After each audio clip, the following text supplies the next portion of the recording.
আমরা যারা সেলফ অ্যাপে কাজ করি এবং অনলাইন শপ অর্থাৎ রিসেলিং করে টাকা ইনকাম করি, আমাদের অনেকের প্রশ্ন থেকে থাকে আমরা সেলফ অ্যাপে রিসেলিং ঠিকই করি, আমাদেরকে প্রতিনিয়ত কাস্টমাররা নক দেয় প্রোডাক্ট নেওয়ার জন্য, কিন্তু আমি তাদের সঙ্গে সুন্দরভাবে কথা না বলাতে আমার অর্ডারগুলো ক্যান্সেল হয়ে যাচ্ছে।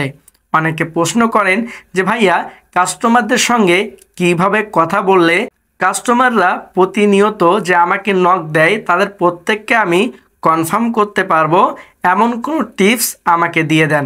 আমি বলবো আজকের ভিডিওটুকু আপনার জন্য। আজকের ভিডিওতে আপনি জানতে পারবেন কিভাবে একজন কাস্টমারদের সঙ্গে শুরু থেকে একদম শেষ পর্যন্ত আলোচনা করে অর্ডার কনফার্ম করতে পারবেন। এই জন্য ভিডিওটুকু অবশ্যই শেষ পর্যন্ত দেখার চেষ্টা করবেন এবং এই কাস্টমার ডিলিংটুকু আপনিও পাওয়ার জন্য অবশ্যই ভিডিওটুকু শেষ পর্যন্ত দেখার চেষ্টা করবেন এবং ভিডিওর মাঝে মাঝে পাসওয়ার্ড দেওয়া রয়েছে, অবশ্যই পাসওয়ার্ডটুকু সংগ্রহ করুন এবং ডেসক্রিপশনে থাকা লিঙ্কে ক্লিক করে পাসওয়ার্ড দিয়ে কাস্টমার ডিলিংটুকু আপনিও আপনার করে নিন। তো চলুন আমরা কথা না বাড়িয়ে ভিডিও শুরু করি। এর আগে যদি আমার চ্যানেল নতুন হয়ে থাকেন তাহলে অবশ্যই চ্যানেলটিকে সাবস্ক্রাইব করে দিয়ে পাশে থাকা বেল আইকন বাটনটি বাজিয়ে দিবেন পরবর্তী ভিডিও পাওয়ার জন্য। তো চলুন একদম ভিডিওর মূল পর্যায়ে চলে যাই।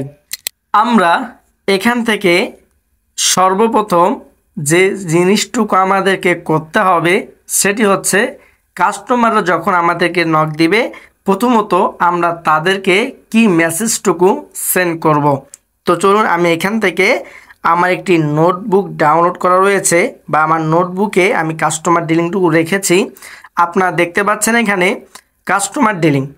আপনি প্রথমত একজন গ্রাহকের সঙ্গে বা একজন কাস্টমারের সঙ্গে প্রথম অবস্থায় কিভাবে কথা বলবেন এবং অর্ডার কনফার্ম করা পর্যন্ত কিভাবে কথা বলবেন, আজকে কিন্তু আমি এগুলো আপনাকে দেখিয়ে দিব। আজকের ভিডিওটি একটু লং হবে, কারণ আপনি আজকের ভিডিও দেখলে ইনশাল্লাহ আমি আশা করি আপনি প্রতিদিন 4 থেকে 5টি করে অর্ডার নিশ্চিত করতে পারবেন। তো দেখেন আমাদের প্রথমত কাজ হচ্ছে আপনাকে যখন কোনো কাস্টমার নক করবে, নক করার পরে আমরা জানি যে আমাদেরকে কিন্তু এরকম একটি অপশন চলে আসবে। এই যে দেখেন প্রথম একটি অপশন দেখতে পাচ্ছেন, good morning, in this still available. তো আপনার কিন্তু এখানে আরেকটি অপশন আসবে, yes are you still interested. তো আপনাকে কিন্তু প্রথমত yes are you still interested এটাতে কিন্তু ক্লিক করে দিতে হবে। আমাদের এখানে দেখতে পাচ্ছেন প্রথমত আপনাকে yes this is available box ভালো সেলার এটা আপনাকে তাদেরকে পাঠাইতে হবে। এরপর আমাদেরকে কি বলতে হবে যে এটি আছে, আপনার কি এটি পছন্দ হয়েছে। এরপরে ওই কাস্টমার যদি আপনাকে বলে জি আলহামদুলিল্লাহ আমার পছন্দ হয়েছে, এই প্রোডাক্টটির দাম কত, তখন আপনি তাদেরকে বলবেন যে এই প্রোডাক্টের রেগুলার প্রাইস হচ্ছে 850 টাকা, তবে এখন সীমিত সময়ের জন্য অফার চলমান থাকার কারণে এটির দাম মাত্র 750 টাকা। এখন মূলত আমাদের সেলফ অ্যাপের প্রত্যেকটা প্রোডাক্টের দাম কি 850 টাকা বা 750 টাকা? না, আমরা এখানে আপনাকে বোঝানোর জন্য 850 টাকা এবং 750 টাকা দিয়ে দিয়েছি। আপনি এখানে কি করবেন, আপনাকে আমি একটু বুঝিয়ে দেই। এখানে দেখেন আমরা কি লিখছি, এই প্রোডাক্টটির রেগুলার প্রাইস 850 টাকা, আর নিচে যেটি দেখতে পাচ্ছেন যে থাকার কারণে এটির দাম 750 টাকা। এই যে 750 টাকা এটি কিন্তু প্রোডাক্টের সর্বোচ্চ রেট, অর্থাৎ আমরা সর্বোচ্চ যে দামে বিক্রি করতে পারবো সেই 750 টাকা কিন্তু সেই রেট। আর আমরা 850 টাকা একটু বাড়িয়ে বলছি, কারণ একজন কাস্টমার যখন বুঝবে যে এটি অফারের কারণে আমি 150 টাকা কম পেয়ে যাচ্ছি বা 100 টাকা কম পেয়ে যাচ্ছি, তখন কিন্তু ওই কাস্টমারটুকু আপনার প্রোডাক্টের প্রতি একটু আকৃষ্ট হবে। এই জন্য এটি খেয়াল রাখবেন। যেমন আপনার যদি প্রোডাক্টের প্রাইস হয় 700 টাকা, আপনি সর্বোচ্চ বিক্রি করতে পারবেন 1000 টাকা। তো আপনি কি করবেন, আপনি এখানে এইভাবে দিবেন যে এই প্রোডাক্টের রেগুলার প্রাইস হচ্ছে 1350 টাকা, তবে এখন সীমিত সময়ের জন্য অফার চলমান থাকার কারণে এই প্রোডাক্টটির দাম 1000 টাকা, অর্থাৎ সর্বোচ্চ দামটুকু আপনি নিচে লিখবেন আর উপরে যেটা দিবেন এটা আপনি বাড়তি করে একটু বলে দিবেন, তাহলে একজন কাস্টমার কিন্তু অতি শীঘ্রই আপনার প্রোডাক্টের প্রতি আকৃষ্ট হয়ে যাবে। তো চলুন এরপর আমরা কি দিব, এরপর হচ্ছে পারলে একটি রিয়েল ছবি দিবেন অথবা প্রোডাক্টের যে বিবরণটুকু রয়েছে সেটি দিয়ে দিবেন। এই 4টি কাজ একসাথে করে দিবেন। কিছু বললে কথা কন্টিনিউ করবেন, সিন করে চলে গেলে পার্ট 2। এখন আমাদের একটি বিশেষ প্রয়োজন, যেটি আমি বিভিন্ন ভিডিওতে আপনাদেরকে বলে রাখি, যে আমরা কিন্তু প্রতিনিয়ত ফেসবুক মার্কেট প্লেস বলেন, ইমো মার্কেট প্লেস বলেন, আমরা কিন্তু প্রাইসটুকু হাইট রাখি। তো দেখেন, যদি আপনাকে কেউ বলে যে দাম লিখছেন একটা, চাইছেন আরেকটা, তখন বলবেন এই প্রোডাক্টটি আপনার মতো আরও অনেক মানুষের কাছে যেন পৌঁছে যায়, তার জন্য ফেসবুক মার্কেট প্লেসের রিচ বাড়ানোর একটি ওয়ে আপনারা এটি লিখে দিবেন। এরপর আসি আমরা পার্ট 2-এ। পার্ট 2 দেখেন এখানে কি বলছে, যাকে দাম বলবেন সে কিছু না বললে তাকে 2 থেকে 3 ঘন্টা পর বলবেন আসসালামু আলাইকুম। আপনি তো দেখি দাম শোনার পরে আর কিছুই বললেন না, আপনারও তো কিছু চাহিদা বাজেট থাকতেই পারে, এটা তো বলা উচিত তাই না? আপনি এটি কত দিয়ে নিতে চান? তখন কিন্তু ওই কাস্টমারটুকু আপনাকে একটি দাম বলবে। ওই দামটি যদি পাইকারি দামের ভিতরে পড়ে যায় তবে বলবেন আর একটু বাড়াতে। আপনি সাথে সাথে রাজি হয়ে গেলে ভাববে আরও একটু কম বললে ভালো হতো, তো নিতে চাইবে না। আরেকটু যদি না বাড়ে দিয়ে দিবেন, অর্থাৎ আপনি এখানে আরেকটু বাড়ানোর চেষ্টা করবেন। যদি আপনার দামের সঙ্গে মিলেও যায়, এরপরও বারবার আপনি দাম বাড়ানোর জন্য চেষ্টায় থাকবেন। এরপর দেখেন কি বলেছে, আর যদি পাইকারি দামের মধ্যে না পড়ে তখন বলবেন ভাই আসলে আমি এটি এই দামে কিনতেও পারি নাই, পাইকারি দাম থেকে 50 টাকা বেশি এই দামে কিনেছি, তো আপনি কি আমাকে 10-20 টাকা লাভ দিবেন না? রাজি না হলে বলবেন জিনিস ভালো, সার্ভিস ভালো পাবেন, তারপরেও যদি ওনার দামে আপনার 10 টাকাও লাভ না হয় তাহলে বাদ দিয়ে দিবেন, আর কোনো মেসেজ দিবেন না।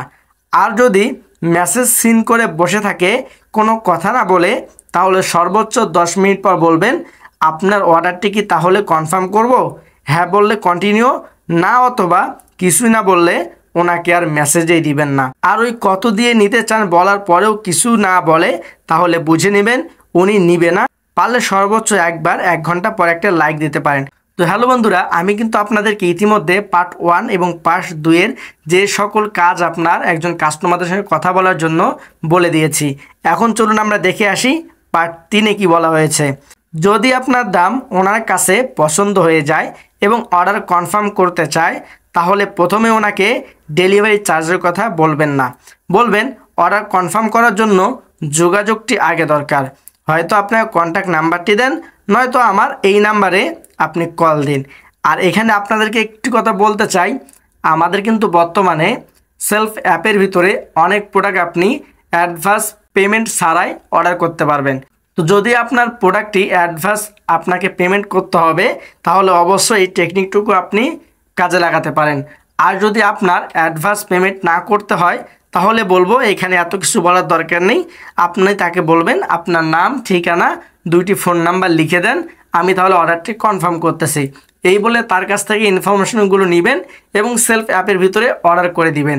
আর যারা কিনা যে প্রোডাক্টগুলো নিয়ে মার্কেটিং করে এবং সেই মার্কেটিংয়ের ক্ষেত্রে যে প্রোডাক্টগুলো আপনাকে অ্যাডভান্স প্যাকেজ আগে দিতে হবে সেলফ অ্যাপের ভিতরে, ওই সময় কিন্তু অনেক কাস্টমাররা প্রোডাক্ট নিতে চায় না। তো তাদের জন্য কিন্তু আজকের এই ভিডিওটুকু, এই জন্য সকলেই খেয়াল করে দেখবেন।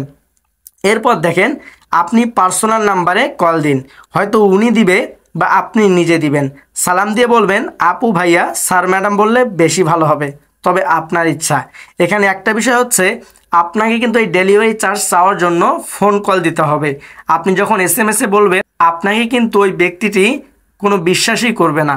আর আপনি যখন কল দিয়ে তার সঙ্গে কথা বলবেন, ওই ব্যক্তিটি বা ওই কাস্টমারটুকু কিন্তু আপনাকে বিশ্বাস করতে পারে। তো এরপর দেখেন আপনি কি বলবেন, সালাম দিয়ে বলবেন আমি ফেসবুক মার্কেট প্লেসের প্রোডাক্টের নাম থেকে বলছি।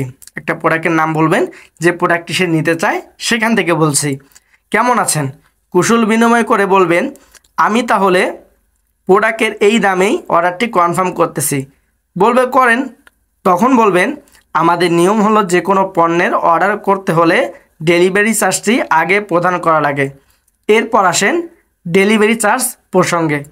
এরপর দেখেন এখানে ডেলিভারি চার্জ প্রসঙ্গে ফোন কল। ডেলিভারি চার্জ চাওয়ার পরে রাজি হয়ে গেলে চার্জের পরিমাণ সহ আপনার বিকাশ বা নগদ নাম্বার দিয়ে দিবেন। না বললে বলবেন ভাইয়া দেখেন, মার্কেট থেকে কিছু কিনতে গেলে কি দোকানদার আপনাকে গাড়ি ভাড়া দিয়ে দেয়? বলবে যে না, তাইলে তো আমরা যে আপনার কাছে প্রোডাক্টটি পাঠাবো সেই গাড়ি ভাড়াটি চাচ্ছি, এটি দিবেন না? প্রোডাক্ট হাতে পাওয়ার পরে দেখে চেক করে ব্যবহার করে যদি দেখেন এভরিথিং ইজ ওকে, তখন না হয় আপনি পণ্যের টাকা দিবেন। আর যদি সব ঠিক না থাকে তখন আপনি আমাকে একটু জানাবেন, ডেলিভারি ম্যান থাকা অবস্থায় তখন আমি ওনাকে বলবো ফেরত নিয়ে আসতে। আমরা আবারও আগের ডেলিভারি চার্জেই প্রোডাক্ট পরিবর্তন করে দিব ইনশাআল্লাহ। এরপরে সে ব্যক্তি রাজি হয়ে গেলে, ডেলিভারি চার্জ চাওয়ার পর রাজি হয়ে গেলে কি করবেন, চার্জের পরিমাণ সহ আপনার বিকাশ বা নগদ নাম্বার দিয়ে দিবেন। এই কথা বলার পরেও রাজি না হইলে আপনি সব টাকা একসাথে দেওয়ার কথা বললে বলবেন, বুঝতে পেরেছি আপু ভাইয়া, আপনি আসলে আমাকে বিশ্বাস করতে পারেন নাই। টাকা নিয়ে যদি প্রোডাক্ট না পাঠাই তো আমাদেরও তো বিশ্বাসের অভাব আছে আপনাদের প্রতি। কেননা এরকম অনেক কাস্টমার বলেছে টাকা সব পরে দিবে, কিন্তু ডেলিভারি ম্যান যাওয়ার পরে বা কল করার পরে সেই প্রোডাক্টটি রিসিভ করতে চায় না, তখন আর ডেলিভারি ম্যান দাঁড়াই থাকবে না, ফেরত এসে পড়ে। আসলে এটি কিন্তু খুবই গুরুত্বপূর্ণ। আমি এর আগে যখন রিসিলিং করি, অনেক আমার যে কাস্টমার ছিল অনেকেই দেখা গিয়েছে কুরিয়ারম্যান যাওয়ার পরে তাদের ফোনটা রিসিভ করে না, বা কুরিয়ারম্যান সেই জায়গায় থেকে ঘুরে চলে যায়। এমনটা আপনাদের কি হয়েছে কিনা আমার জানা নেই, যদি আপনারও হয়ে থাকে অবশ্যই কমেন্ট বক্সে জানিয়ে দিবেন। এরপর দেখেন এখানে কি বলছে, এরপর দেখেন এতে ভাই আপু সব দিক দিয়ে আমার লস, আমার প্রোডাক্টটি বিক্রি হয় নাই, আমার প্যাকেজিং খরচ, আমার নিজ দিয়া থেকে ডেলিভারি চার্জ, ডেলিভারি ম্যানের কষ্ট, কাস্টমারদের প্রতি অবিশ্বাস, সময় নষ্ট, মানে সব দিক দিয়ে আলটিমেটালি আমারই লস। তো আপনি প্রোডাক্টটি রিসিভ করবেন এটি শিওর থাকার জন্যই আমি ডেলিভারি চার্জটি নিয়ে অর্ডারটি কনফার্ম করতে যাচ্ছি। আর ভাই আপু দেখেন, আমি 100 টাকা বা 150 টাকা কি বেশি বড়লোক হয়ে যাব? আর আমি কেনই ভাই অসৎ কাজটি করে আল্লাহর কাছে গুনাহগার হিসেবে থাকব? আর আমি যাবই বা কোথায়? আমার নাম্বার, ফেসবুক মার্কেট প্লেসের প্রোফাইল সবই তো আছে, যোগাযোগ তো করতেই পারবেন। এগুলো বললে আসলে ডেলিভারি চার্জ দিয়ে দেয়, তারপরেও যদি না দেয় তখন বলবেন। দেখেন এখানে কি বলছে, ভাই আপু আমরা অনলাইনে ব্যবসা এমনভাবে করি যাতে আমাদের থেকে সার্ভিস ভালোভাবে পাওয়ার পর যাতে আরও অনেক কিছু আমাদের থেকে নেন, একজন পার্মানেন্ট কাস্টমার হিসাবে আপনাদের পেতে চাই। তো কেনই বা এই প্রথমে খারাপ কাজ করে আপনার দৃষ্টিতে খারাপ আর বাটপার হয়ে থাকবো? আপনি বলেন। ইনশাল্লাহ এতে কাজ হয়ে যাবে। তখন ডেলিভারি চার্জ চাওয়ার পর রাজি হয়ে গেলে চার্জের পরিমাণ সহ আপনার বিকাশ বা নগদ নাম্বার দিয়ে দিবেন। আশা করি আমি আপনাদেরকে যতটুকু বিষয় বলেছি, আরও এখানে অনেকগুলো বিষয় রয়েছে, সবগুলো বিষয় আপনার গুরুত্ব না, এই জন্য আপনাকে এই কাস্টমার ডিলিংটুকু ডাউনলোড করতে হবে। এই ভিডিওর ডিসক্রিপশনে থাকে লিঙ্কে ক্লিক করে পাসওয়ার্ড দিয়ে, আশা করি আপনারা পাসওয়ার্ড পেয়ে গিয়েছেন। এই জন্য আপনারা এই কাস্টমার ডিলিংটুকু ডাউনলোড করে আপনার কাছে রেখে দেন, আপনার টিম মেম্বারদেরকে দিয়ে দেন, তারাও যেন এইভাবে কাজ করে প্রতিদিন 4 থেকে 5টি করে অর্ডার কনফার্ম করতে পারে। তো আজকের মতো বিদায় নিচ্ছি। চ্যানেলে নতুন হয়ে থাকলে অবশ্যই চ্যানেলটিকে সাবস্ক্রাইব করে দিয়ে পাশে থাকা বেল আইকন বাটনটি বাজিয়ে দিবেন পরবর্তী ভিডিওগুলো পাওয়ার জন্য। তো সকলে ভালো থাকবেন, সুস্থ থাকবেন, দেখা হবে পরবর্তী কোনো ভিডিওতে। আল্লাহ হাফেজ।